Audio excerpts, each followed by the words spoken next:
आइए परमेश्वर के वचन की ओर चलेंगे और हम परमेश्वर के वचन में से भजन 37 का 34 पद पढ़ रहे हैं।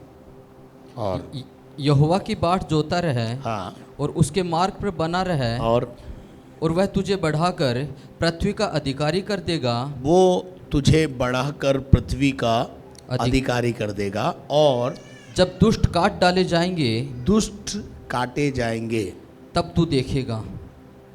हालेलुया। दुष्ट काटा जाएगा। कल इस बारे में बहुत अच्छी रीति से हमने सीखा था और समझा था। हालेलुया। परमेश्वर के वचन में दुष्ट काटा जाएगा तब तू देखेगा। ये जो तब तू देखेगा, इस पर मैं आज आपसे बात करना चाहता हूं। आप तैयार हैं? दुष्ट का काम है दुष्टता करना। दुष्ट का काम है हमें सताना। हाँ, दुष्ट का काम है हमारे कार्यों में बाधा पहुंचाना, हमारे उज्जवल भविष्य को अंधकार में ले जाना। ये दुष्ट का काम है। दुष्ट का मतलब है हमारा दुश्मन, हमारा शत्रु। और परमेश्वर यहां पर कह रहा है कि तू दुष्ट को देखेगा। दुष्ट को हम किस प्रकार से देखेंगे? हमारे उस दुष्ट दुश्मन से जो हमें नाना प्रकार की समस्याओं में डाल देता है। अब मैं आपको बताना चाहता हूं कि दुष्ट हम पर हमला करता है। दुष्ट, जैसे यीशु मसीह ने भी बोला, चोर चोरी करने, घात करने आता है। तो दुष्ट का हमारे जीवन में जब आता है, या हमारा दुश्मन जब हमारे पीछे आता है, तो काई के लिए आता है? हमें कुछ देने नहीं आता, हमें बर्बाद करने आता है। लेकिन परमेश्वर के वचन में कुछ वायदे हैं। उन वायदों को अगर हम समझें तो हम उन दुश्मनों को, उस दुष्ट को हमारे सामने से भागता हुआ देख सकते हैं।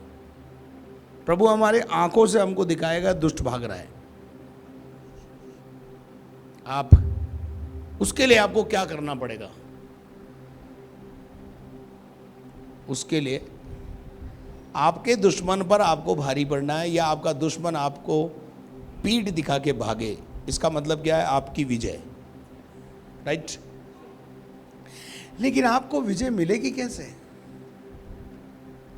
If you want to know कि आपका शत्रु आपके सामने से पीठ दिखाकर आपको भागे, तो निकालिए निर्गमन का 23वां अध्याय और उसके 20 पद से। बहुत सिंपल सी बात है।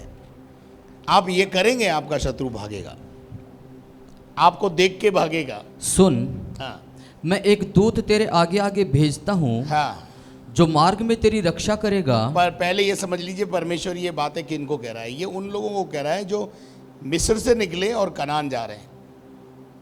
हैं कौन? खुदा के लोग, इजराइली लोग। वो बयाबान का जो सफ़र है, जंगल का जो सफ़र है, वो भी इतना आसान नहीं है। उसमें भी आप शुरू से देख लीजिए। जैसे ही फिरौन की मिस्र से बाहर आए, फिरौन की सेना आ गई। उसके बाद का जो सफ़र है, उसमें कभी पानी नहीं है, कभी कुछ है, कभी कुछ है, कभी कुछ है, कभी सांप, कभी जोखिम, नाना प्रकार की और समस्याएं। ये सब चल रहा है। लेकिन परमेश्वर उनको उस देश में ले जा रहा है जहां दूध और मधु की धाराएं बहती है। बेटरमेंट की ओर जाना है तो जंगल का सफर तय करना पड़ेगा। और उस जंगल के सफर में परमेश्वर हमको अकेला नहीं छोड़ता, हमको एक अगुवा देता है। उसकी लीडरशिप में हम आगे बढ़ते हैं। परमेश्वर यहां कह रहा है, एक दूत मैं तेरे आगे आगे भेजूंगा। वो दूत, ये समझ लीजिए, उस समय के जमाने में मूसा था, और मूसा उनको लीड कर रहा है, जैसे आज मैं आपको लीड कर रहा हूं। लीडरशिप जो है वो बहुत जरूरी है। और जब वो लेके जाएगा तब वहां क्या लिखा है, जो मार्ग में तेरी क्या करेगा, जो मार्ग में तेरी रक्षा करेगा। मार्ग में, इस मार्ग में, आध्यात्मिक रास्ते में what is wrong what is right, what is wrong what is right, ये बताने के लिए एक अगुवा होना बहुत जरूरी है। और हमारी प्रॉब्लम क्या, हम उस अगुवे की सुनते नहीं। अपनी कई बार हम बोलते हैं अपनी शिक्षा अपने पास रखो पादरी साहब, रख लेंगे, हमारे क्या है। पर जिस काम के लिए प्रभु ने हमें नियुक्त किया हम वो कर रहे हैं, लेकिन आप उसको सुनने के लिए तैयार नहीं है। आगे क्या लिखा है, पढ़ो। और जिस स्थान को हाँ, मैंने तैयार किया है, जिस स्थान को मैंने तैयार किया है, वो स्थान कौन सा है, कनान, जहां दूध और मधु की धाराएं बहती हैं। यूं समझ लीजिए वो कलीसिया जिसे यीशु मसीह ने बनाई और जिसके लिए कहा अधोलोक के फाटक उस पर प्रबल नहीं होंगे, हम वहां की तैयारी में हैं। उस स्वर्ग को बताता है, कनान हमेशा स्वर्ग को बताता है, बेटरमेंट की ओर ले जा रहा है। परमेश्वर कभी हमारे नुकसान के लिए काम नहीं करता, हमारे बेटरमेंट के लिए काम करता है, हमारी उन्नति के लिए काम करता है। फिर क्या हुआ बेटे, उसमें तुझे पहुंचाएगा, उसमें तुझे क्या करेगा, पहुंचाएगा उसको, उसके सामने सावधान रहना, उसके सामने सावधान रहना, लतुराई मत करना, ज्यादा नहीं बोलना, उसके सामने चुपचाप खड़े रहना, और उसकी मानना, पहले सुनना फिर मानना, और उसका विरोध न करना, उसका विरोध न करना, उसका विरोध न करना। तो इससे क्या होगा, शत्रु भाग जाएगा, हाँ भागेगा। ये तो फॉर्मूला है, रिजल्ट बाद में आएगा। उसके सामने सावधान रहना, उसकी बात सुनना, उसकी बात मानना, और उसके बाद उसका विरोध न करना, उसका विरोध मत करना, क्योंकि वह तुम्हारा अपराध क्षमा न करेगा, इसलिए कि उसमें मेरा नाम रहता है। क्यों उसका विरोध नहीं करना, क्योंकि उसमें मेरा आत्मा रहता है। कौन, किसमें,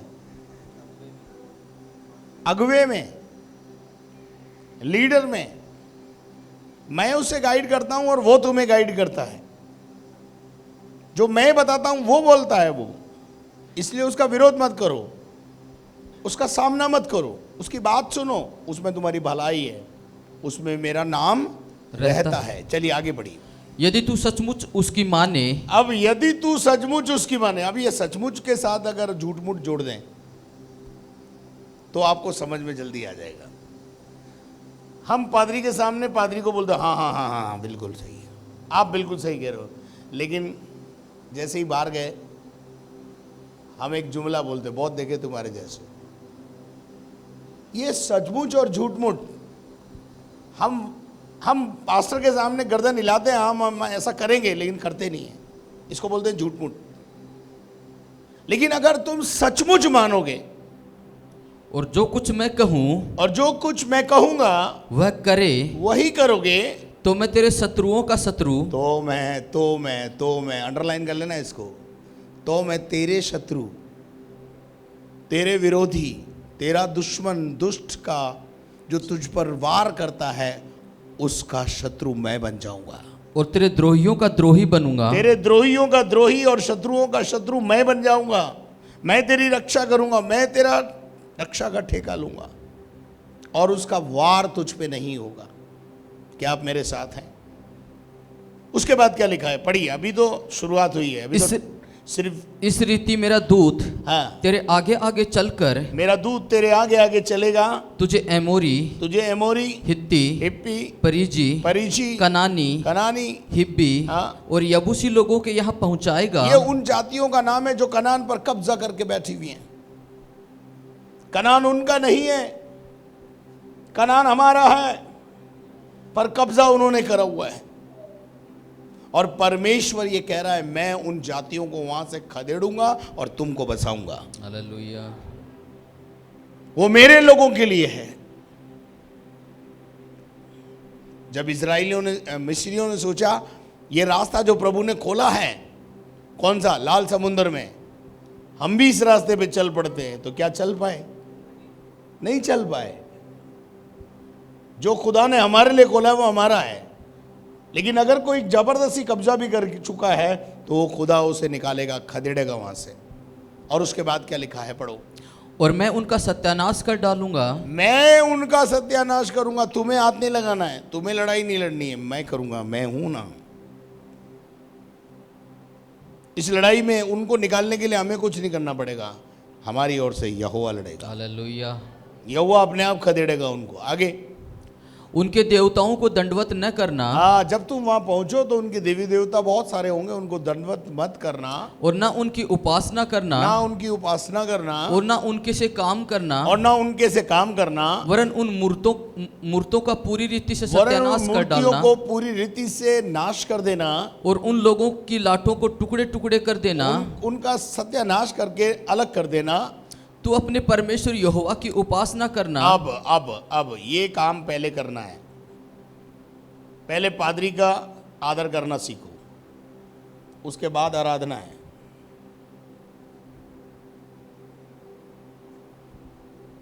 पच्चीस पद में और 20 से 24 पद तक जो हमने पढ़ा, 20 से 24 हम करते नहीं है, सीधा 25 में घुस जाते हैं। अगर आप दूसरा पत्रस पहला अध्याय पढ़ेंगे तो वहां पे भी भक्ति 5वें नंबर पर है। विश्वास, विश्वास के बाद सद्गुण, सद्गुण के बाद समझ, समझ के बाद संयम, संयम के बाद धीरज, और धीरज के बाद भक्ति है, आराधना है। उसको हमने क्या कर रखा है, पहले नंबर पे कर रखा है, और ये 4-5 चीज़ों को छोड़ रखा है। यहाँ भी अगर हम देखते हैं तो परमेश्वर ये कहता है, पहले आज्ञा पालन करना सीखो, पहले प्रभु के दास और प्रभु का आदर करना सीखो, उसके बाद आराधना करना सीखो, उसके बाद आराधना करना, और तुम अपने परमेश्वर यहोवा की उपासना करना। तब वह तेरे, बोलो तब, बोलो तब, तब का क्या मतलब है, कंडीशन है। ये सब बातें पूरी करके आओगे तब वह तुम्हारे व्यापार पर, वह तुम्हारी नौकरी पर, तुम्हारे बाल बच्चों पे, जीवन पर आशीष देगा। Hallelujah. If you want to be a blessed person, पहले ये 4-5 बातें 20 से 24 आयत पूरी कर ले, फिर उपासना करना। उपासना के बाद ब्लेसिंग आना चालू होगी। लेकिन हमारा क्या प्रॉब्लम है, हम 20 से 24 पूरा नहीं करते, हम उपासना शुरू कर देते हैं और चाहते हैं ब्लेसिंग आ जाए। कभी नहीं आएगी।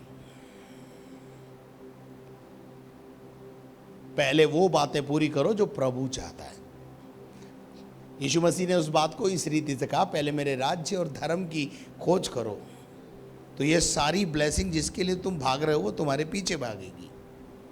इनके पीछे आपको भागने की जरूरत नहीं पड़ेगी। उसके बाद क्या लिखा है, तब वह तेरे अन्न जल पर आशीष देगा। तब वो तेरे अन्न और जल पर, यानी बिजनेस पर, तेरी नौकरी पर, तेरे व्यापार पर, और तेरे बाल बच्चों पर, तेरे जानवरों पर, सब पर क्या देगा, आशीष देगा। आशीष देगा। और तेरे बीच में से रोग दूर करेगा। अगला फायदा, बीमारियां। बीमारी दुनिया में मनुष्य का सबसे बड़ा शत्रु है। क्यों, सब गलत बोल रहा हूं? लेकिन बाइबल का परमेश्वर कहता है, मैं तुम्हारे बीच में से, तुम्हारे परिवार में से, तुम्हारे जीवन में से रोगों को, बीमारियों को दूर करूंगा। तुम्हारा पैसा व्यर्थ नहीं जाएगा, तुम्हारा पैसा डॉक्टरों के पास नहीं जाएगा। खुदा जो ब्लेसिंग देता है ना आपको, जो आप दान देते हो, दशमांश देते हो, उसके बदले में आशीष कैसे देता है? उसका देने का तरीका यही है कि वो तुमको निरोगी काया देता है। वो जो पैसा डॉक्टर के पास जाने वाला होता है, वकीलों के पास जाने वाला होता है, उससे वो आपको बचा लेता है। यही ब्लेसिंग है उसकी। और मन का आनंद सबसे अच्छी औषधि है। निरोगी काया सबसे बढ़िया बात है। वो निरोगी काया कोई और नहीं दे सकता, प्रभु ही दे सकता है। हर बीमारी से वो बचाएगा, अगर आएगी तो भगाएगा भी, दूर भी वो करेगा। लिखा है, मैं तुम्हारे बीच में से रोग को, बीमारियों को, जो तुम्हारा सबसे बड़ा शत्रु है, उसको मैं दूर करूंगा। आगे, तेरे देश में न तो किसी का गर्भ गिरेगा। प्रभु हमारे देश की भी सुधि लेगा, और हमारे देश की उन्नति करेगा, गर्भ नहीं गिरेगा, और ना कोई बांझ होगी, ना किसी प्रकार की बांझपन होगा। बांझ नहीं होने का मतलब है फ्लोरिश होगा। अपोजिट में चले जाइए उसके। बांझपन क्या बताता है? नो ब्लेसिंग, कोई आशीष नहीं। लेकिन समृद्धि और फ्लोरिश होना ये प्रभु की ओर से होता है। आमीन। चलिए आगे बढ़िए। और तेरी आयु मैं पूरी करूंगा, मैं तेरी आयु को पूरा करूंगा, और जितने लोगों के बीच अब सुनिए, जितने लोगों के बीच में तू जाएगा उन सबों के मन में मैं अपना भय पहले से ऐसे समवा दूंगा, मैं अपना भय तेरे लिए समवा दूंगा कि उनको व्याकुल कर दूंगा। मैं उनको क्या कर दूंगा? व्याकुल कर दूंगा। व्याकुल कर दूंगा। तेरे सताने वालों से भी बात करूंगा, तेरे दुश्मनों से भी बात करूंगा, और उसके बाद रिजल्ट आया। अब आया रिजल्ट। और मैं तुझे सब शत्रुओं की पीठ दिखाऊंगा। मैं यही तो बताना चाह रहा था। मैं तुझे तेरे सब शत्रुओं की पीठ दिखाऊंगा। पीठ दिखाने का क्या मतलब है? कोई समझते हो पीठ दिखाने का मतलब है? कोई आपसे लड़ने आए और भाग जाए तो आपको क्या दिखेगी उसकी? आया तो काय के लिए था? आया तो मारने था, लेकिन उल्टे बांस बरेली हो गए हमारी मारवाड़ी में। वो भाग रहा है तो भागेगा तो क्या दिखेगा? और भागेगा कब? जब वो आपसे डरेगा, आपके पास डबल पावर देखेगा, उसको ये समझ में आ जाएगा मैं इससे लड़ने लायक, तभी तो भागेगा भैया। नहीं तो भागेगा क्या? वो तो वार करेगा। अब देखिए कितनी बढ़िया बात लिखी है यहाँ पर, जो मैं निकाल के लाया आपके लिए। मैं तुझे सब शत्रुओं की, दुष्टों की, जो तुझे सताने, मारने, परेशान करने, विनाश करने आए, उनकी पीठ दिखाऊंगा। इस लाइन का मतलब है मैं तुझे विजयी बनाऊंगा। तेरा शत्रु तुझ पर प्रबल नहीं होगा।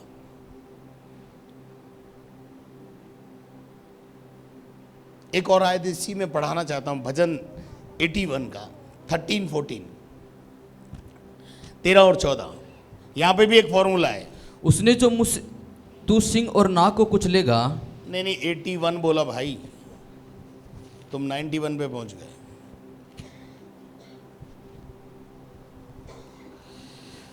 यदि मेरी प्रजा मेरी सुने। यदि का क्या मतलब है? कंडीशन है। If you do this thing I will do this thing. यदि मेरी प्रजा मेरी सुने।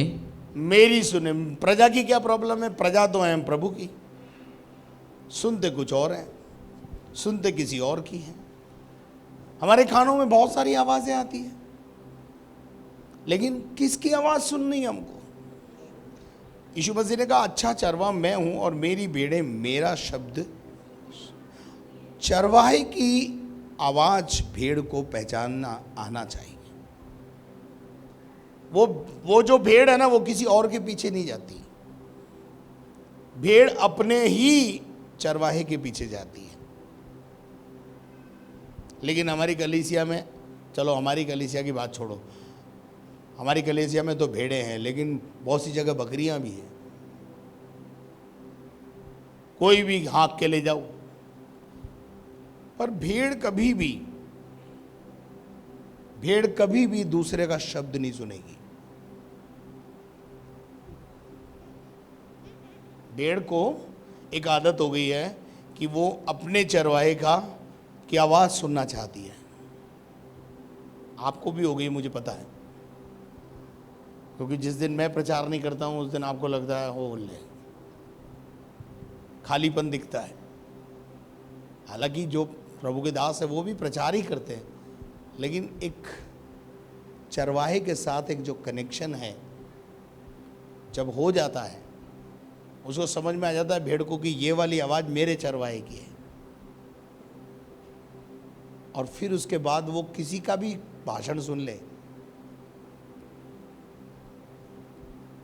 उसको उसके चरवाहे की आवाज में कुछ आकर्षण अलग ही होता है।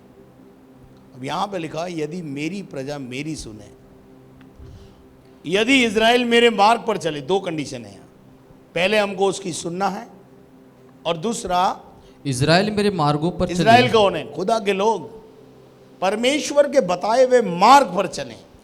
तो मैं अच्छा एक बात बताइए, इसमें कोई बकरा मांगा, मुर्गा मांगा, सोना चांदी मांगा, आप वो चीज मांगी आपसे जो आप कर नहीं सकते हो, इन दो बातों को करने में क्या प्रॉब्लम है मुझे बताइए।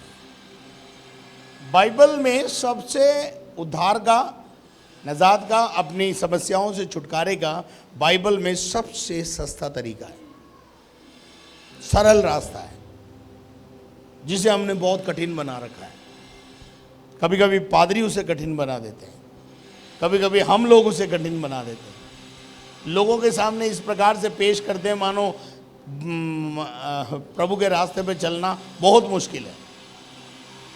पर आप चलना शुरू कीजिए, बहुत आसान है। अब देखिए यहां लिखा है, 14वां पद पढ़िए। तो मैं क्षण भर में, तो मैं क्षण भर में, तो मैं क्षण 6 महीने में, क्षण भर में, 6 महीने में, क्षण भर में, साल में। क्षण भर का मतलब चुटकी भर दे। क्या करूंगा? क्षण भर में उनके शत्रुओं को दबाऊंगा। उनके शत्रु कौन? हमारे शत्रु। और दबाएगा कौन? परमेश्वर, हमारा परमेश्वर। भगाएगा कौन?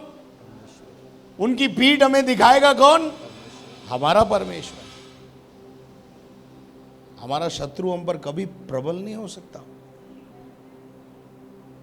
हमारी बीमारियां हम पे प्रबल नहीं हो सकती, हमारी समस्याएं हम पर प्रबल नहीं हो सकती।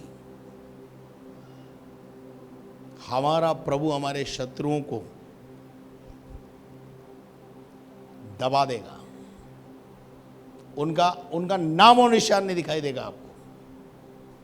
पहली बात वहां हमने पढ़ा, पीठ दिखाऊंगा। यहां प्रभु बोल रहा, मैं उनको दबा दूंगा और अपना हाथ उनके द्रोहियों के विरुद्ध चलाऊंगा। तुम्हारे विरोधियों के विरुद्ध मैं चलाऊंगा।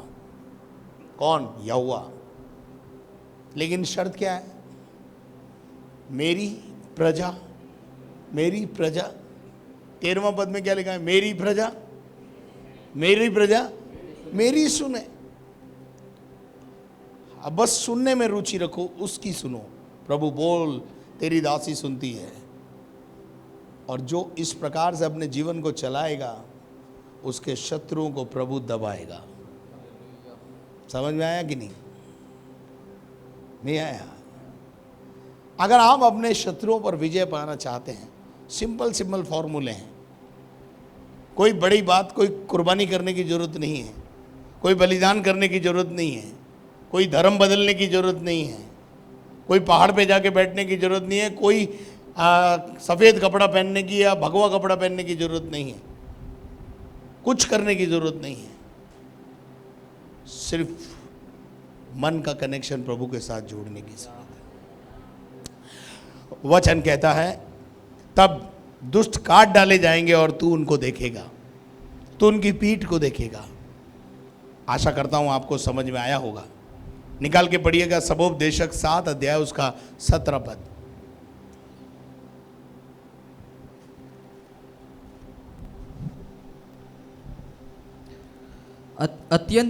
अत्यंत दुष्ट भी न बन। ये दुष्टों को सलाह दे रहा है, ज्यादा दुष्टता मत कर, और ना मूर्ख हो, और ना मूर्ख बन। तू क्यों अपने समय से पहले मरे? परमेश्वर दुष्ट को भी सिता रहा है, ज्यादा दुष्टता मत कर, नहीं तो जल्दी मर जाएगा। समझ में आ रहा है कुछ? दुष्ट का प्रतिफल बता रहा है। जब लोग दुष्टता करते हैं, कई बार आप देखा होगा, कई बार जब ज़्यादा दुष्टता का बोझ, भार ज़्यादा हो जाता है, तो प्रभु उनको आपके रास्ते से भी हटा देता है। तो वो पहले मर जाएगा। उसके साथ एक और आयत पढ़ेंगे, अय्यूब की किताब 22 अध्याय 15 और 16 पद। हालेलुया। क्या तू उस पुराने रास्ते को पकड़े रहेगा? हाँ, दुष्ट को प्रभु कह रहा है, क्या तू उस पुराने रास्ते को पकड़ा रहेगा? तू छोड़ेगा नहीं, तू सुधरेगा नहीं, तू बदलेगा नहीं अपने आप को। जिस पर अनर्थ करने वाले चलते हैं। जिस पर कौन लोग चलते हैं? अनर्थ करने वाले। जो अनर्थ करने वाले मार्ग पर चलता है वो दुष्ट है। और दुष्ट से परमेश्वर कहता है वे अपने समय से पहले उठा लिए गए। वो समय से पहले उठा लिए गए। अगली आयत जो हम पढ़ रहे हैं ना, इसमें लिखा है, मैंने दुष्ट को बड़ा पराक्रमी और फैला हुआ देखा, जैसा कोई हरा पेड़ निज भूमि पर फैलता है, परंतु जब मैं उधर से गया तो वहां वो मिला ही नहीं। बड़े बड़े दादे हिस्ट्री सीटर शहर में पैदा हो जाते हैं, लेकिन थोड़े ही दिन के बाद उनका वो कौन सी गुफा में होते हैं पता नहीं चलता। लेकिन धर्मी लबानोन के समान दीर्घायु से तृप्त होते। वहां लिखा हुआ है, वे समय से पहले उठा लिए गए और उनके घर की नींव नदी बहा ले गई। उनके घर की नींव नदी बहा ले गई। कौन ले गई? एक नदी का प्रवाह आएगा और उसके घर को भी बर्बाद कर देगा। आगे बढ़ दो भाई। उन्होंने परमेश्वर से कहा था, हाँ, हमसे दूर हो जा। हाँ, और यह कि सर्वशक्तिमान हमारा क्या कर सकता है। यह है दुष्ट की दुष्टता। खुदा से भी नहीं डरते। खुदा हमारा क्या बिगाड़ लेगा?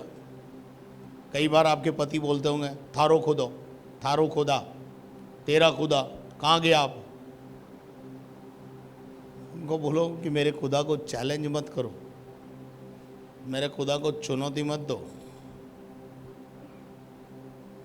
वो मेरा खुदा तो सब कुछ करने की ताकत रखता है, धीरज धरे हुए है बस। कई बार हमारे घरों में जब ऐसा होता है ना, कई बार पति बोलते हैं ऐसा, कई बार पत्नी भी बोलती है पति को, क्या कर लेगा तेरा खुदा? हमारा खुदा सब कुछ करने की ताकत रखता है। अच्छों का कान ऐंठ के सीधा कर देता है। तो आशा करता हूं आपको ये बातें समझ में आ रही हैं कि दुष्ट नाश हो जाएगा। भजन संहिता 10 अध्याय नीति वचन 10 अध्याय और उसका 27 पद पढ़िए।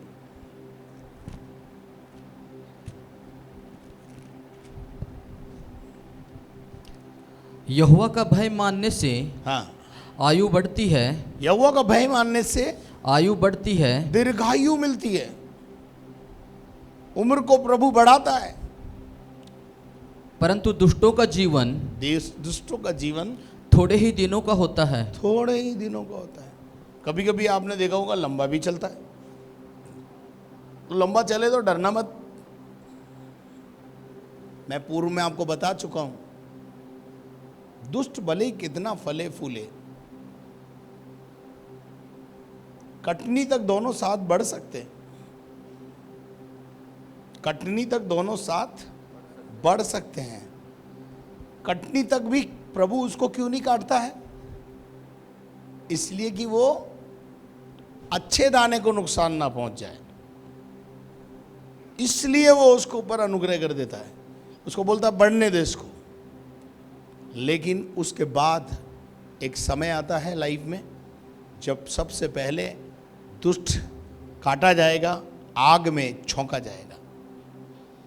दुष्ट के लिए उसकी डेस्टिनेशन खतरनाक है, उसकी मंजिल खतरनाक है।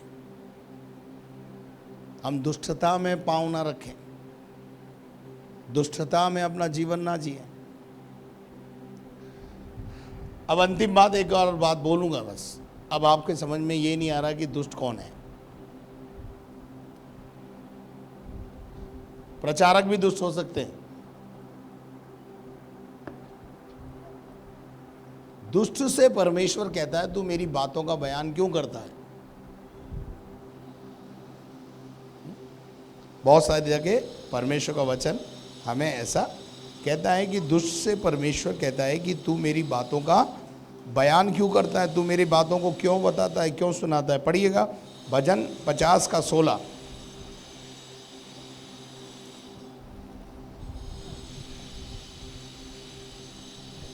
परंतु दुष्ट से परमेश्वर कहता है, दुष्ट से परमेश्वर कहता है, तुझे मेरी विधियों का वर्णन करने से क्या काम। तू काय को प्रचार कर रहा रे, तू काय को मेरी बाइबल लेके घूम रहा है रे। कई बार ऐसे दुष्ट भी होते हैं।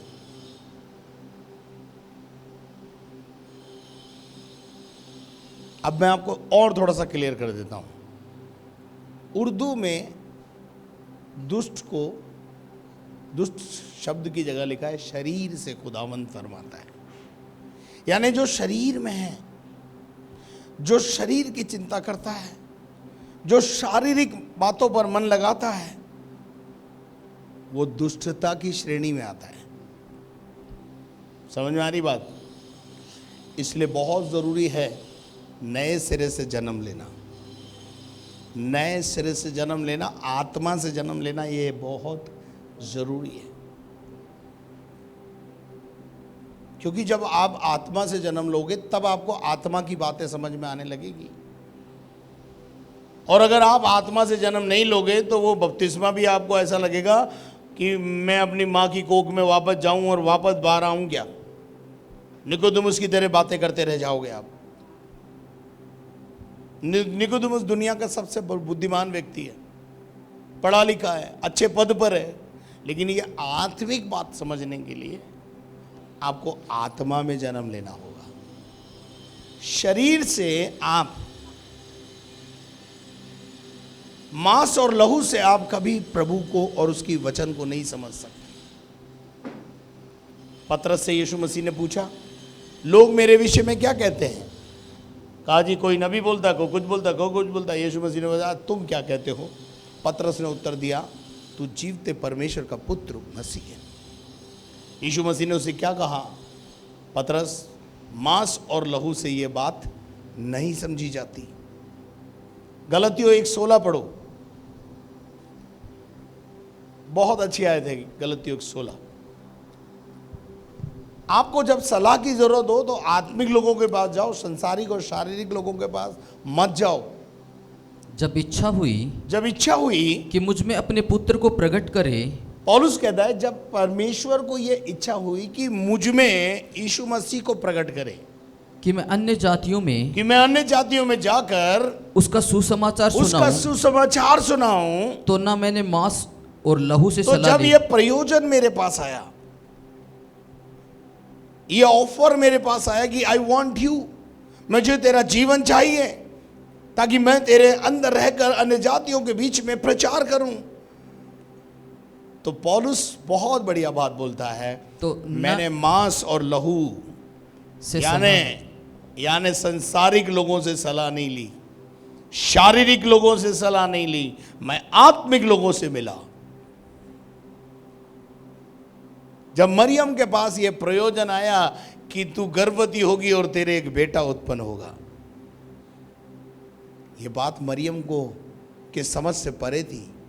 मरियम ने स्पष्ट रूप से कह दिया यह कैसे हो सकता है, पर पवित्र आत्मा, स्वर्गदूत ने उसे समझाया कि पवित्र आत्मा की सामर्थ्य से यह होगा।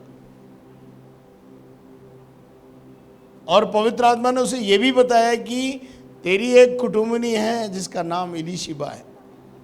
इशारा था ये, क्या था ये? इशारा था ये। क्या इशारा था? जा और उससे मिल, जा और उससे मिल। और मरियम ने सीधा उस प्रपोजल के विषय में क्या कहा? मांस और लहू से सलाह नहीं ली। दुनियादार लोगों से जाके सलाह लेती तो यीशु मसीह की मां बनने का सौभाग्य उसे नहीं मिलता। आज मरियम की जगह किसी और का नाम लिया जा रहा होता।